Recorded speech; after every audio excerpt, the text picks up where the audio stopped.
Cesc Fabregas has retired from football. Jules, help me put the great man in context. One of the greatest passers of the game. Gabi, one of the most creative players as well. Incredible football IQ, intelligence. I mean, I think Chelsea fans and Arsenal fans, Barcelona fans will have great memories. There were moments where they might have been a bit frustrated by his temperament and the character and the way he wanted to leave Arsenal, for example, or whatever. But I just think that if you just stick to the football and him on the pitch, it was a joy to watch. I remember him breaking through the Arsenal team at 15, 16. It was an incredible prodigy, really was. Not that you see many often.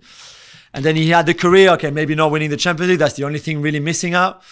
But apart from that, just everything, plus all the highlight reel, the passes, the goals, some of the ones he scored.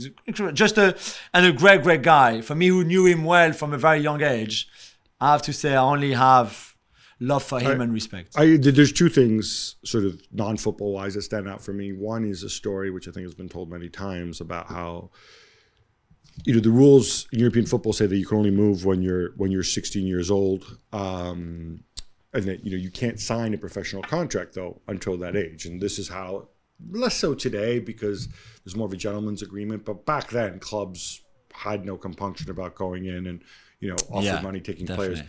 He was so young, and I think the guy who looked after him at Barcelona, where obviously he came through the ranks at La Masia, I think he was fired or let go. He left a note saying, try explaining why we let this guy get away, which is a tremendous thing. Other thing I remember going for lunch with him.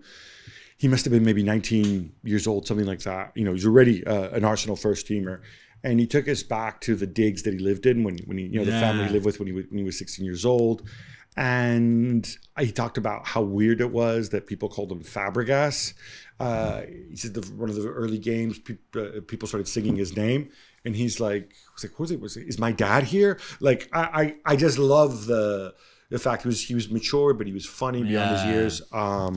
A great player, and good luck to him now. And Como? Yeah, as a how coach, about that? Miracle by the lake. He's one of those that will always going to become a coach, and even now, it's only the beginning. But you wouldn't be surprised if he became a really, really good coach. Well, thank you very much for watching ESPN on YouTube. For more sports highlights and analysis, be sure to download the ESPN app. And for live streaming, premium content, and let's not forget as well, ESPN FC 7 days a week. Subscribe to ESPN Plus.